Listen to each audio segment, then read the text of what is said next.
De volta ao nosso estúdio, estamos com Vinícius do Vale, doutor e mestre em Ciência Política, e Paulo Nicole Ramires, professor de Sociologia da Fundação Escola de Sociologia de São Paulo. Vamos continuar nessa da lei da anistia, porque a gente tem falado muito aqui no programa, em outros debates, sobre essa ferida aberta que ficou em relação ao regime militar, essa discussão que não foi encerrada e chegamos ao ponto de declarações do presidente exaltando torturadores.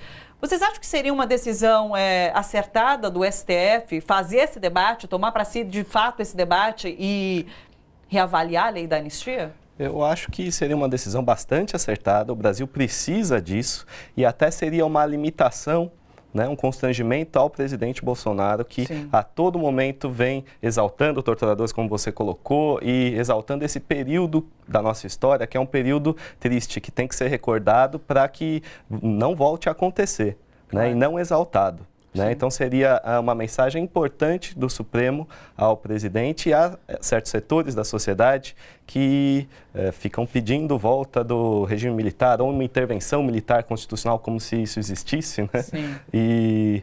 Então, seria uma resposta importante, sim. É engraçado que os defensores dos militares usam a lei da anistia contra os guerrilheiros revolucionários com o argumento de que eles matavam, sequestravam, mas a gente não pode esquecer que há uma grande diferença entre o tipo de violência usada pelos guerrilheiros e a violência exercida pelo Estado. Sim. Primeiro que a violência exercida pelo Estado militar foi muito maior, houve estupros, mortes, tortura, coisa que os guerrilheiros não faziam. Os guerrilheiros estavam lutando em nome da autoconservação, aliás, em nome da conservação da democracia, em nome de direitos humanos, em nome de liberdade. Tá certo que muito se discute, mas eles queriam uma ditadura comunista no Brasil. Não é bem assim. O que se estava lutando nesse momento era em nome de liberdades individuais, mais do que qualquer coisa. A liberdade de expressão, a liberdade, liberdades políticas.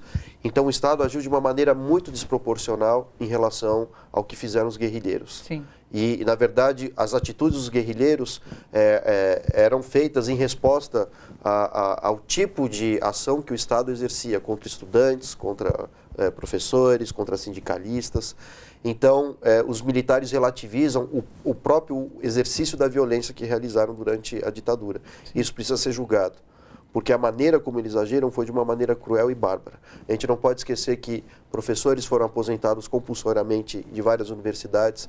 No campo, enfim, há desaparecidos que sequer tinham RG, algum registro. Sim. A quantidade de pessoas que desapareceram das ligas camponesas na década de 60 é infinitamente maior do que as pessoas que, de fato, existiam registros civis. Né?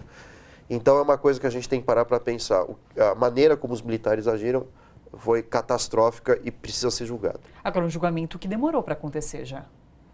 A gente pode apontar motivos? Por que o STF não julgou isso até agora? Demora muito, inclusive boa parte dos torturadores está morta, né? Sim, então, punir de fato os agentes que praticaram esses atos, muitos vão acabar não sendo punidos, mesmo se fosse julgado agora, né? E essa demora diz respeito a questões políticas, né? Infelizmente, o Brasil nunca formou um consenso político de que isso precisasse ser feito, ao contrário de outros países, né?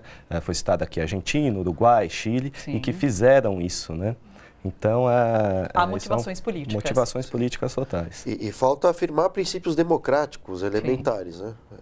Quer dizer, manter a lei da anistia põe em xeque a própria manutenção do que a gente supõe ser uma democracia. Sim. É necessário julgar esses casos. A gente não está falando de uma luta política necessariamente, né? A luta política realizada pelos militares extravasa o campo político, né? Quando a gente pensa em estupros, tortura, Sim. não há necessidade de realização dessas atitudes quando está em pauta questões de ordem política. Sim. Ainda que pela violência. Então é muito desproporcional e me parece um ato de verdadeira covardia dos militares jogar a culpa na esquerda sempre, né? Sim. Agora a gente fala em questões de ordem política e de consolidação da democracia, mas a gente vê a Vaza Jato sendo julgada agora, as questões referentes aos processos da Lava Jato, com todas essas irregularidades vindo à tona, e a mesma celeridade que a gente pede nesses julgamentos que estão nas mãos do STF agora nesse momento. Então a gente vê uma questão como essa, referente à lei da anistia, demorando tanto tempo para ser julgada, e daí a gente acaba pensando, tá bom, e a Lava Jato, quanto tempo vamos esperar para que isso tudo seja passado a limpo? Isso mostra uma coisa que é muito característica do Brasil, né? A gente fala pouco do judiciário. Quando a gente fala de corrupção, a gente fala do sistema legislativo e do executivo, né? Mas a gente não fala ali da esfera do judiciário e existe muita politização do judiciário, existe muita corrupção dentro do judiciário, compra de sentenças, né? Isso nunca é investigado porque é aquela questão, quem controla os controladores? Sim. Não é? As instituições ali de controle, muitas vezes elas são do próprio judiciário e você acaba não tendo uma revisão de fato dos processos e uma revisão dos fatos que acontecem dentro da esfera judiciária. Isso é um grande problema do Brasil. Não só do Brasil, mas especialmente aqui quando a gente está falando de casos como esses. E a justiça sempre é seletiva, né? Uma simples comparação. Veja quanto tempo estão investigando o caso Marielle.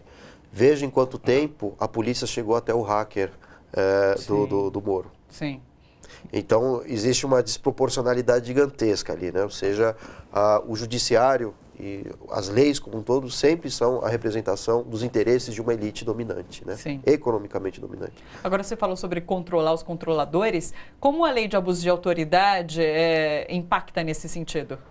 É uma tentativa de se fazer isso, Sim. né? De colocar limites à atuação de autoridades no geral, mas aí estamos falando principalmente agora do judiciário. Né? E você vê uma ampla reação à aprovação dessa lei, que na verdade é uma reação corporativista, né? E que se disfarça como uma reação que está defendendo o Brasil dos corruptos. Né? Essa questão da corrupção, aliás, quando a gente vê ela ser colocada no debate público, a gente sempre tem que pensar o que tem por detrás disso, né?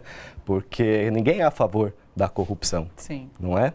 E quando isso é usado da forma com que vem sido usado pelos agentes de Estado nos últimos anos, a gente tem que ter um pé atrás e ver que isso, na verdade, está mascarando alguns interesses que são interesses políticos, interesses específicos de certos setores privilegiados do Brasil. Sim. Como você viu essa lei de abuso de autoridade, Paulo? Bom, acho que ela tem prós e contras, né? Se a discussão veio à tona é porque, de fato, o judiciário age politicamente e não de uma maneira técnica. Então, alguns setores da política brasileira têm razão. Por exemplo, o caso do Lula, quando ele foi conduzido, né, até a Polícia Federal sem necessidade nenhuma. Nesse caso, é evidente abuso de autoridade. Por outro lado, isso tende a fragilizar parte das investigações.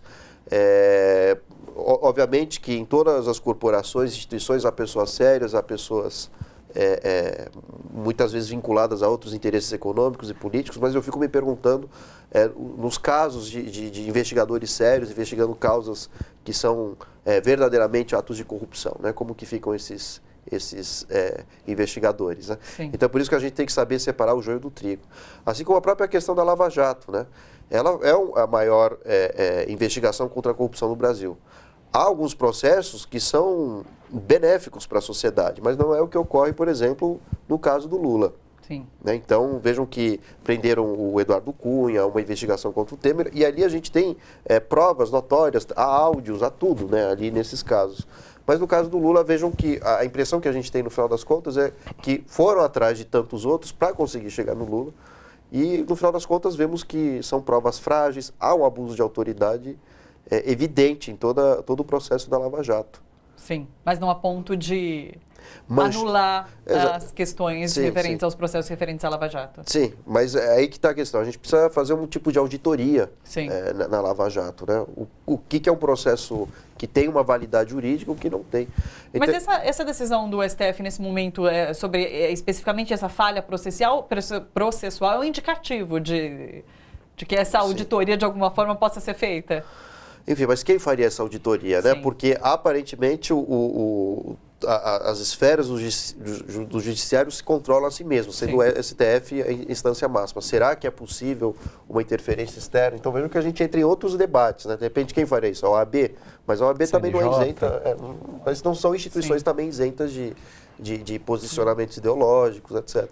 Mas o fato é que talvez fique para os historiadores e juristas, né, investigarem o que de fato foi farsa e o que de fato foi válido. Sim. Então, isso faz parte, né, desse discurso para manipular as informações, gerar um consenso da sociedade. Você mistura informações falsas com verdadeiras, dando a ilusão de que o processo contra o Lula é válido.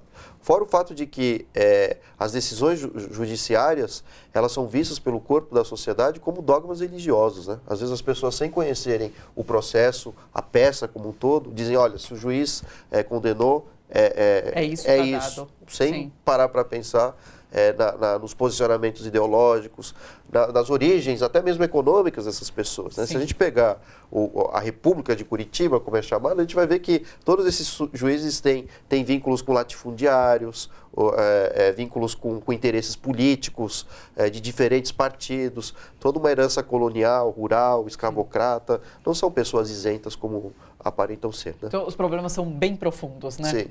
Olha só, você que curte a TVT e quer contribuir com a gente para que a nossa programação chegue cada vez mais longe, se inscreva no nosso canal do YouTube /Rede TVT e torne-se membro. Ou então faça a sua contribuição em nosso Catarse. É só acessar catarse.me/TVT. A gente agradece.